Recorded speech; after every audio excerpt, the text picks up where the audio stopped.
feeling ko sila Nathaniel na to. Sige, ikaw pumasok dito. Ikaw may kailangan eh. Charot. Asan ka na, Nathaniel? Kung andyan na kayo sa may sa animal clinic, ayan o, kita ko yung sasakyan na white. Come here na. Hindi kita nakikita o, wala pa.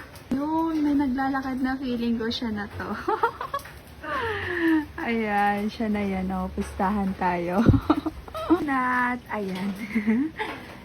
Pinapaano niya sa akin yung yung iPad. Bebenta niya sa akin. Kaya ayan, siya na nag-effort. Siya na talaga nag-adjust. Siya na talaga pumunta mismo dito sa boarding. Ayan o. Bilis, ang tagal. Diyos ko naman, Nathaniel. Oh, teka siya. Oh, hintayin nyo. Ayan. Asan ka na? Pasok. Dali. Asan na siya? Wala naman na. Hala, sige, kagatanda katason. Hindi, puntahan ko na. Kawawa naman. May aso kasi dito. Ayan. Nakikipag-transaction gabing-gabi na.